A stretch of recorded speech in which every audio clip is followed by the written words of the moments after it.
नमस्कार, मैं हूं दीपाली राणा। आप देख रहे हैं योर मनी, हमारा बेहद खास शो जो लाते हैं हम आपकी मदद करने के लिए, ताकि आपको सही तरीके से गाइडेंस मिल सके, आपकी फाइनेंस बेटर बन सके। आपने जो प्लानिंग की है अपने फ्यूचर के लिए, अपने गोल्स के लिए, वो सही है या फिर नहीं, ये बताता है योर मनी। हमारे एक्सपर्ट्स देते हैं आपको एडवाइस। कोई भी सवाल आपके पास है तो आप योर मनी पार्टिसिपेट कर सकते हैं व्हाट्सएप, ईमेल या सोशल प्लेटफॉर्म्स के थ्रू। व्हाट्सएप नंबर है 7045220000। ईमेल है yourmoney@nw18.com। फेसबुक और एक्स पर जाएंगे तो शो को लाइव देख सकते हैं और अपने क्वेश्चंस भी पोस्ट कर सकते हैं #AskAwaz योर मनी लिखकर। आज हमारे साथ हैं आपकी सभी क्वेरीज को आंसर करने के लिए मनी मंत्रा के फाउंडर विरल भट्ट।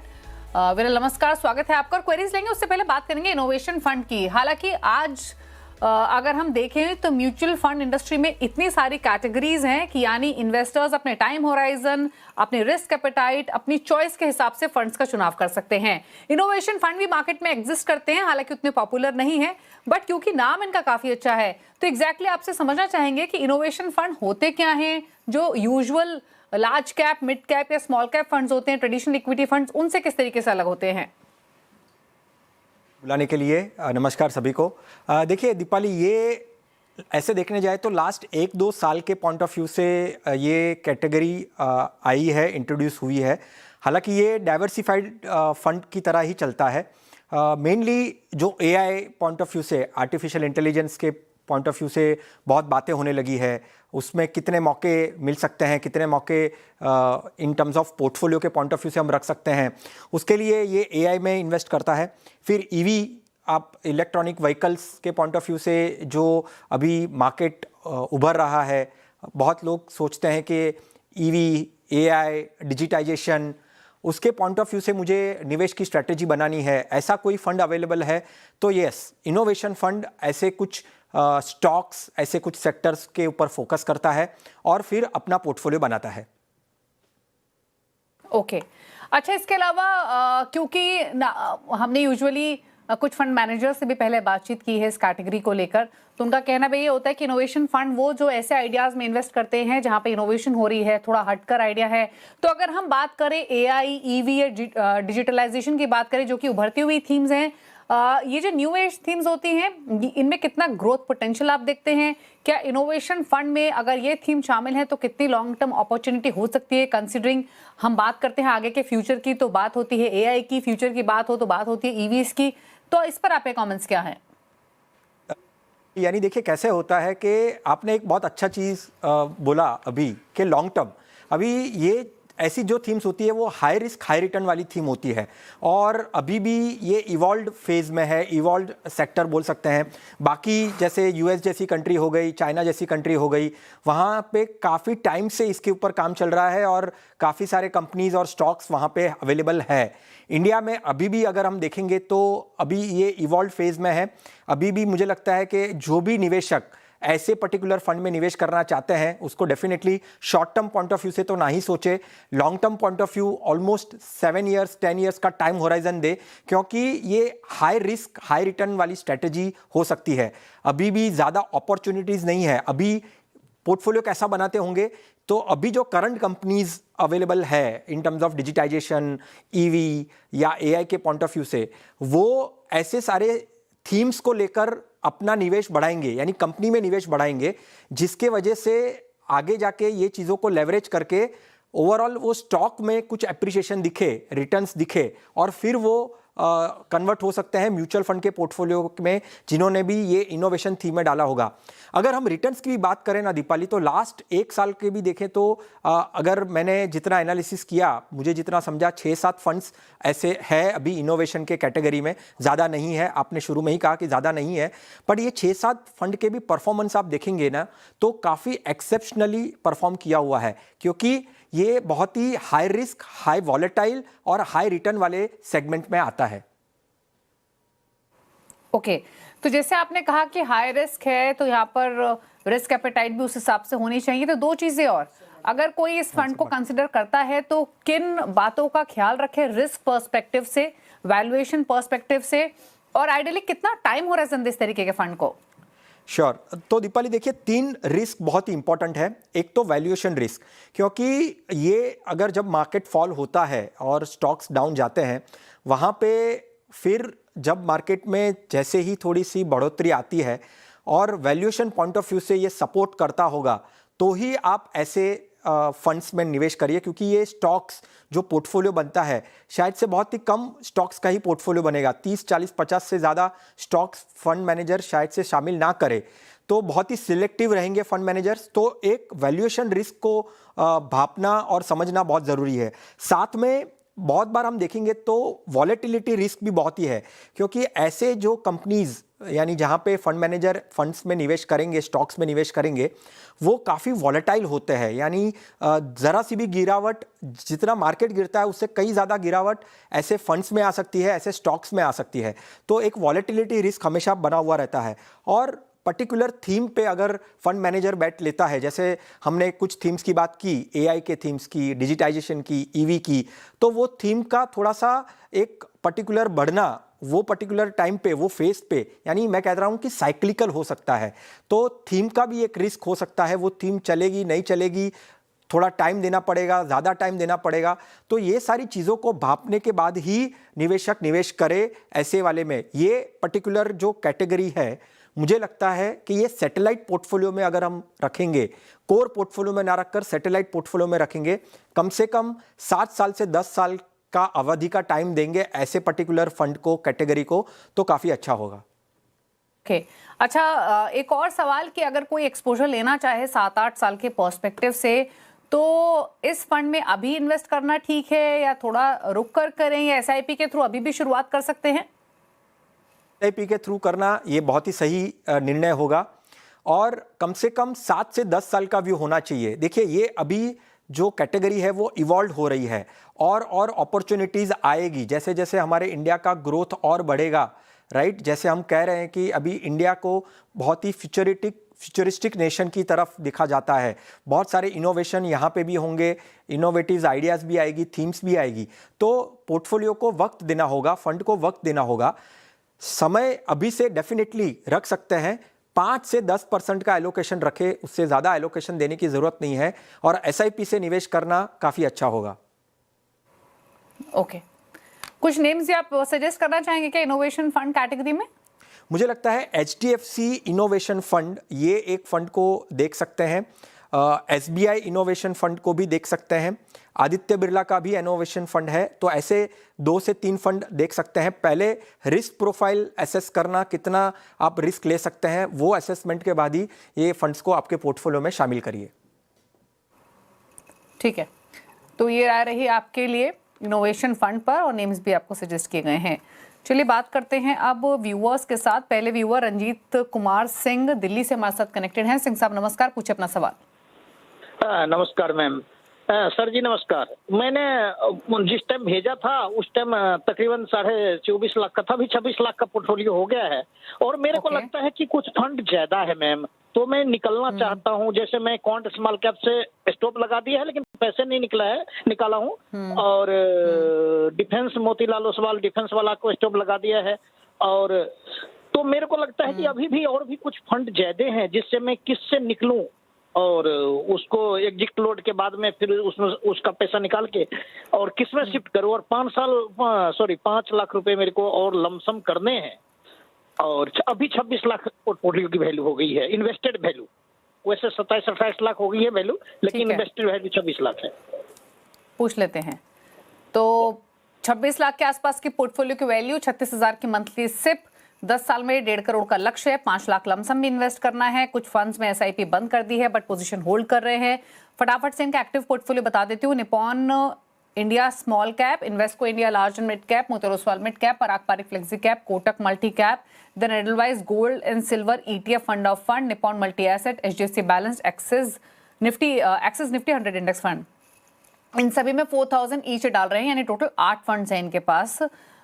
तो क्या सजेशन रहेगा इनके लिए? और 9 फंड्स है, माफ कीजिए, क्या करें इसमें? और जो इन्होंने एसआईपी बंद की है, जो होल्ड कर रहे हैं, उसमें क्वांट स्मॉल कैप है 1.5 लाख है उसमें, और Motilal Oswal Nifty India defence index है 25,000 है। तो बताइए सजेशंस। देखिए दीपाली, मैं फंड टू फंड जाऊंगा। पहले तो निपॉन इंडिया स्मॉल कैप है, आपने डेफिनेटली उसको कंटिन्यू नहीं करना है, और हो सके तो रिड्यूस कर सकते हैं। 4,000 की एसआईपी चल रही है, कम से कम 2-3 हज़ार की एसआईपी वो रख सकते हैं ये पर्टिकुलर फंड में। फिर सेम चीज़ मोतीलाल ओसवाल के मिड कैप फंड में भी यही चीज़ करना है। एलोकेशन वाइज देखिए पोर्टफोलियो में मिड कैप स्मॉल कैप का एक्सपोजर बहुत ही ज़्यादा है। बैलेंस पॉइंट ऑफ व्यू से ये मेरी सजेशन है।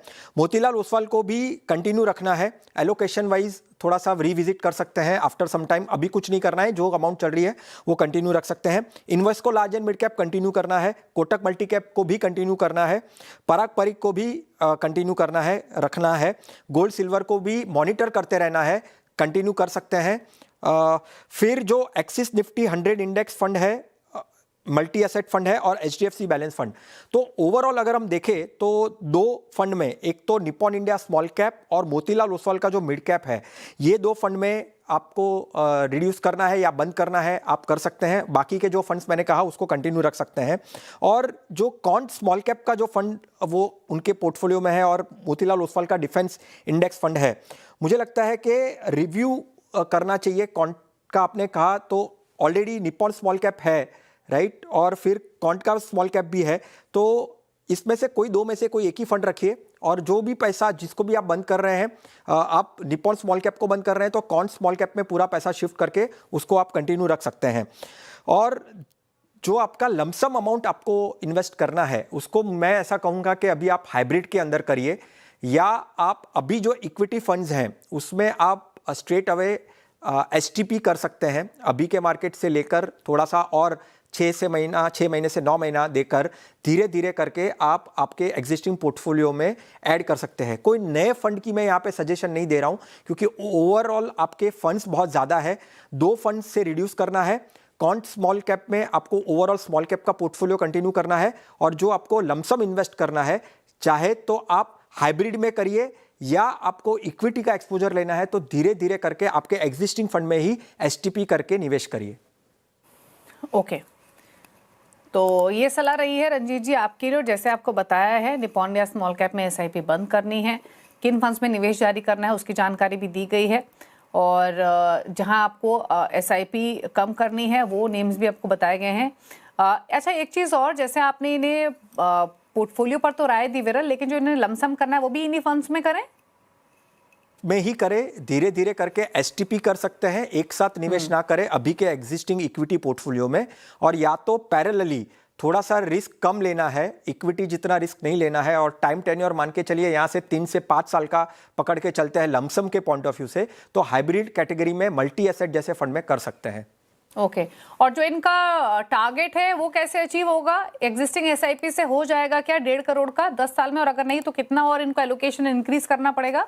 यस, 1.5 करोड़ वो हासिल कर पाएंगे। अभी का जो उनका ओवरऑल पोर्टफोलियो की वैल्यू बनी है वो, और प्लस अगर यहाँ से जो ऐड करना चाहेंगे और करते रहेंगे तो दोनों को मिला के जो ओवरऑल 1.5 करोड़ का टारगेट है वो 12% अनुमान से वो 10 साल में हासिल कर पाएंगे। यानी जो ये 5 लाख लमसम इन्वेस्ट कर रहे हैं, जो एग्जिस्टिंग पोर्टफोलियो की वैल्यू है, और इसी सिप के साथ 10 इयर्स में इनके 1.5 करोड़ का टारगेट पूरा हो जाएगा। Absolutely, yes Deepali. ओके, ठीक है, तो ये रही राय रंजीत के लिए। अब बात करते हैं अगले व्यूअर से। सुदीप है हमारे साथ सवाल पूछने के लिए। सुदीप नमस्कार, पूछे अपना सवाल। एक्चुअली मैडम, मैंने ऑलरेडी मेरा पोर्टफोलियो का डिटेल सबको भेजा है, तो इसमें कौन कौन से फंड में कैसे जा रहे हैं वो भी मेंशन किया है। तो मोस्टली मेरे क्वेश्चन ये है कि वो पोर्टफोलियो वो डिवर्सिफाई है क्या, और उसमें मिनिमम 4 लाख है क्या, और दूसरी बात, अगर इसमें कुछ आप फंड में कुछ रिप्लेसमेंट चाहिए तो कौन सा फंड रिप्लेस करने की जरूरत है, अगर जरूरत है तो, क्योंकि रिप्लेसमेंट में ओके थोड़ा मतलब लॉन्ग टर्म कैपिटल वो बाकी की चीजें ऐड हो जाती है, इसलिए मैं थोड़ा उसको पूछ रहा था आपसे। बाकी तो डिटेल्स जो मेरा है सुटेबल पोर्टफोलियो 10 साल के लिए चाहिए थे, और मेरा उतना पर्पस हो सकता है, तो ये मुझे रिव्यू करना चाहिए। ठीक है, तो बेसिकली इनकी जो SIP चल रही है 4-4 हज़ार रुपये महीने की चल रही हैं 4 फंड्स में। ICICI pru large cap, HSBC mid cap, SBI small cap, Aditya Birla flexi cap.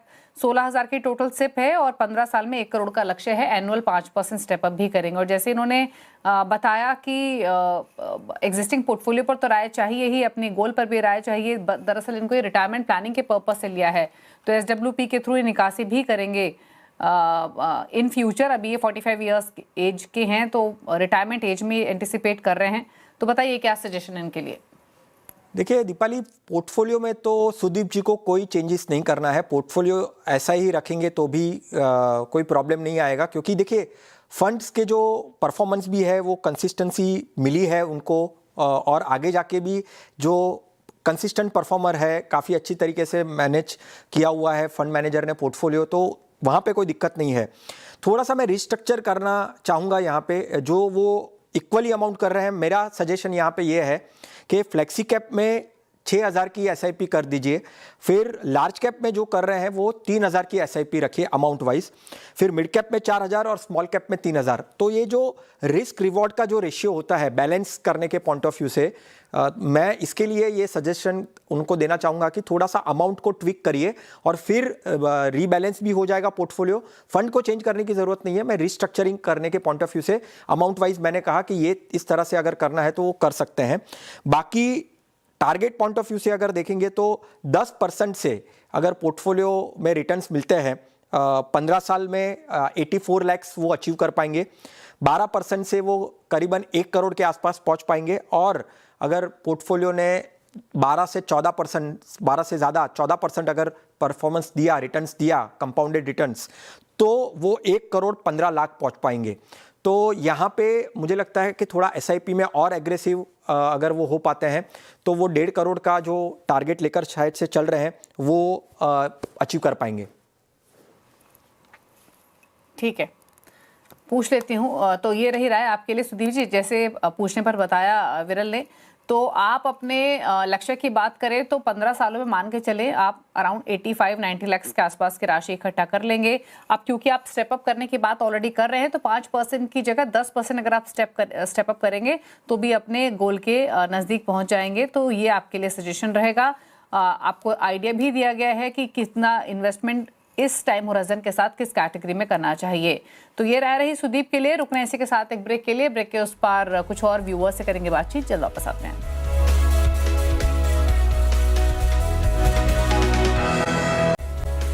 आप देख रहे हैं यो मनी और बात करते हैं कुछ और व्यूअर्स से। मानस हैं नोएडा से सवाल पूछने के लिए, और इनका सवाल इनफैक्ट ईमेल के थ्रू आया है। 40 इयर्स इनकी एज है और मंथली सिप चल रही है 67,500 की। 10 लाख की एग्जिस्टिंग पोर्टफोलियो की वैल्यू है और ये अभी 10 से 15 साल और होल्ड कर सकते हैं।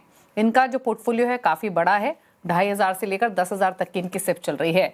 HDFC ट्रांसपोर्टेशन लॉजिस्टिक्स फंड 10,000 की सिप है, 10,000 की सिप है Motilal Oswal large and mid cap में। देन 5-5 हज़ार ये डाल रहे हैं लगभग 6 फंड्स में, जिसमें है Mirae asset, BSE India defence ETF, बंधन large and mid cap, Nippon India gold savings, HDFC defence fund, Motilal Oswal mid cap fund, Kotak flexi cap. उसके बाद ये 2,500 डाल रहे हैं 5 फंड्स में, जो हैं Mirae asset mid cap, Nippon India small cap, HDFC flexi cap, SBI Nifty index और SBI कॉन्ट्रा। तो लॉन्ग लिस्ट ऑफ फंड्स, क्या सजेशन? चीज़ें करनी होगी। मैं यहाँ पे क्विकली ये बता सकता हूँ दीपाली के स्टॉप करनी है HDFC ट्रांसपोर्ट एंड लॉजिस्टिक, फिर उनको स्टॉप करना है HDFC डिफेंस फंड, और HDFC डिफेंस फंड और मेराई एसेट का जो इंडिया डिफेंस फंड है, यानी ये लॉजिस्टिक फंड और डिफेंस फंड मिला के कम से कम 25 से 30% का पोर्टफोलियो की ओवरऑल वेटेज बढ़ जाता है। तो मुझे लगता है कि ये थोड़ा सा रिड्यूस करना चाहिए और ऐसे फंड्स को सैटेलाइट पोर्टफोलियो में रखना चाहिए, क्योंकि बहुत ही वॉलेटाइल मार्केट के वक्त नेगेटिव रिटर्न्स भी काफ़ी आते हैं ऐसे फंड्स के अंदर। और थोड़ा सा रिस्ट्रक्चरिंग करना है तो फ्लेक्सी कैप में 20% 25% का ओवरऑल एलोकेशन रखे, लार्ज एंड मिड कैप में भी 20-25% का रखे, मिड कैप में 15 से 20% का एलोकेशन दे आपके ओवरऑल पोर्टफोलियो में, डाइवर्सिफाइड फंड में 10 से 15% का दे। देखिए मल्टी एसेट भी है, गोल्ड फंड भी है, 10% का ओवरऑल एलोकेशन होना चाहिए पोर्टफोलियो के पॉइंट ऑफ व्यू से। और जब थीमेटिक में डालते हैं आपके पोर्टफोलियो में लॉजिस्टिक फंड और 2 डिफेंस फंड, मेरे हिसाब से 7 से 10% का ओवरऑल एलोकेशन बना के रखिए। 25% का एलोकेशन जा रहा है, तो ये रिस्ट्रक्चरिंग करना बहुत ज़रूरी है। बाकी जो इक्विटी फंड है उसमें कोई दिक्कत नहीं है, उसको आप कंटिन्यू करिए। और देखिए जो आप SIP स्टॉप करने का मैंने जो सजेशन दिया है वो अमाउंट को आपके जो एग्जिस्टिंग इक्विटी फंड्स हैं उसमें आप उसको डाइवर्ट कर दीजिए। ओके, तो इनफैक्ट जैसे कहा यहाँ पर विरल ने कि पोर्टफोलियो को थोड़ा कंसोलिडेट करने की ज़रूरत है और इसीलिए आपको कुछ फंड्स में SIP रोकनी है।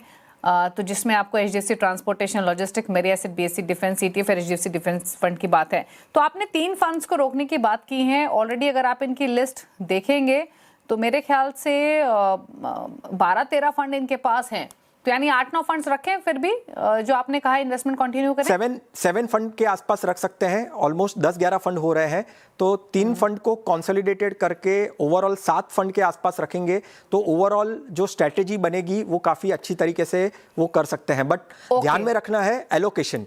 और जो SIP रोक रहे हैं ये उस फंड को किन फंड्स में डिप्लॉय करना है? एग्जिस्टिंग इक्विटी फंड्स में ही डिवाइड करके एलोकेट कर सकते हैं। ठीक है, तो मानस आपके लिए सलाह क्लियर है, और क्योंकि आपके पास काफी सारी कैटेगरीज हैं और आपको समझना हो कि जिन फंड्स में आप SIP रोक रहे हैं उस रकम को किस फंड में डालना है, तो एक आइडिया आपको पोर्टफोलियो पर्सपेक्टिव से दिया है विरल ने कि फ्लेक्सी कैप में 20 से 25% टोटल पोर्टफोलियो वैल्यू का रखे, 15 से 20% मिड कैप में, लार्ज एंड मिड कैप में 20 से 25%, देन 10 से 15% डाइवर्सिफाइड या इंडेक्स फंड में, 7 से 10% गोल्ड में या थीमेटिक में 5 से 10% रख सकते हैं। बात करते हैं अगले व्यूअर से। प्रमोद है वाराणसी से। प्रमोद नमस्कार, पूछे सवाल। नमस्कार मैम, बताइए क्या सवाल है मेरा आपका? पोर्टफोलियो था, मेरा पोर्टफोलियो है, इसके डाइवर्सिफिकेशन के बारे में जानकारी देना था और मेरा पोर्टफोलियो कैसा है इसके बारे में पूछना था। ओके, तो पोर्टफोलियो कैसा है जानना चाहते हैं। मोतिलोसा large mid cap 14,000, HDFC flexi cap 13,000, 5,000 Nippon India small cap, 5,000 Bandhan small cap, 4,000 ICICI multi asset allocation and then 5,000 HDFC mid cap. 1.5 crore का इनका टारगेट है डॉटर की एजुकेशन के लिए, 3 करोड़ बच्चों की शादी के लिए आफ्टर 20 ईयर्स एंड 25 ईयर्स में रिटायरमेंट का 12 करोड़। अभी सिर्फ 46,000 की सिप चल रही है, 10 से 15% का स्टेप अप। ये आपने प्रमोद अभी बनाया है पोर्टफोलियो, मतलब कुछ पोर्टफोलियो की वैल्यू इकट्ठा हो पाई है? हाँ मैम, वही लगभग 1.5 लाख के समथिंग है। कितना? 1.5 लाख? जी। ओके, तो अभी शुरू किया है, मान के चलें विरल, क्या सजेशंस? अब यहाँ पे मैंने थोड़ा सा कैलकुलेशन वाइज गोल्ड के वाइज भी मैंने करके रखा हुआ है। सो मुझे लगता है कि जो children education point of view से वो सोच रहे हैं तो करंट SIP में 14,000 का एलोकेशन वहाँ पे करना चाहिए, जिसके वजह से वो 15 साल में 1.5 करोड़ अचीव कर पाएंगे। फिर जो शादी के पॉइंट ऑफ व्यू से सोच रहे हैं वहाँ पे 13,000 का एलोकेशन करना चाहिए और वो कम से कम 20 साल में 3 करोड़ जमा करा के दे सकता है 12% अनुमान से। और फिर रिटायरमेंट के पॉइंट ऑफ व्यू से 19,000 का एलोकेशन करना चाहिए और कम से कम 25 साल अगर वो देते हैं तो 12 करोड़ का कॉर्पस वहां से इकट्ठा कर सकते हैं। ये पॉइंट ऑफ व्यू से एलोकेशन और इतना टाइम देंगे तो 12% अनुमान से वो टारगेट को हासिल कर पाएंगे। बाकी फंड काफ़ी अच्छे हैं, कम फंड है, 4 फंड है, स्मॉल कैप का एलोकेशन ज़्यादा है, ओवरलैपिंग नहीं है। कंसोलिडेट आगे जाकर भी शायद से करना होगा, SIP को भी शायद से वो अगर बढ़ाएंगे तो ओवरऑल हेल्थ रहेगी अपने पोर्टफोलियो की उनकी, वो काफ़ी अच्छी तरीके से बन सकती है। ओके, तो ये रही राय प्रमोद आपके पोर्टफोलियो को लेकर, और अकॉर्डिंगली आप स्ट्रैटेजी बनाएं अपने पोर्टफोलियो पर। और जैसे आपको विरल ने बताया कि जो ओवरलैपिंग है वो आपको कम करनी है, और साथ ही जो बदलाव सजेस्ट किए गए आपके पोर्टफोलियो में वो भी आपने आई एम श्योर नोट किए होंगे, जिसमें आपके पास स्मॉल कैप के 2-3 फंड्स हो रहे हैं, तो कोई एक ही फंड आप स्मॉल कैप का रखें, ये सजेशन आपके लिए रहेगा आपके इस पोर्टफोलियो पर। चलिए पूछ लेते हैं आप टॉप 4 फंड्स। फिरल बताएं आपके टॉप 4 फंड्स क्या रहेंगे पोर्टफोलियो क्रिएशन के पॉइंट ऑफ व्यू से? डेफिनेटली निवेशक अपना रिस्क प्रोफाइल और गोल एनालिसिस करने के बाद ही ये पोर्टफोलियो को क्रिएट करे। मेरे हिसाब से 4 फंड्स सोच सकते हैं अपने पोर्टफोलियो में शामिल करने के पॉइंट ऑफ व्यू से और अभी के मार्केट सिचुएशन से। ट्रस्ट म्यूचुअल फंड का large and mid cap, Abakkus का flexi cap fund, White Oak का मल्टी एसेट फंड और इन्वेस्टको का फोकस फंड। ये अभी के मार्केट के पॉइंट ऑफ व्यू से जिसका जैसे रिस्क प्रोफाइल बनता है उसके हिसाब से वो अपने पोर्टफोलियो में ऐड कर सकते हैं। तो विरल के टॉप 4 फंड्स आपकी स्क्रीन पर, trust large and mid cap, abacus flexi cap, white oak multi asset और इन्वेस्टको फोकस फंड। इन 4 फंड्स को आप पिक कर सकते हैं, पोर्टफोलियो क्रिएट कर सकते हैं लॉन्गर टर्म पर्सपेक्टिव से। ये कंप्लीट पोर्टफोलियो चॉइसेस भी हो सकती है क्योंकि अलग अलग कैटेगरीज आपको इस इन फंड्स के थ्रू मिल रही हैं। वेल, थैंक यू विरल आने के लिए शो में और टॉप 4 फंड्स बताने के साथ साथ हमारे व्यूअर्स की क्वेरीज को भी आंसर करने के लिए थैंक यू सो मच। इसी के साथ योर मनी में इतना ही। ब्रेक के बाद भी खबरें जारी हैं। नमस्कार।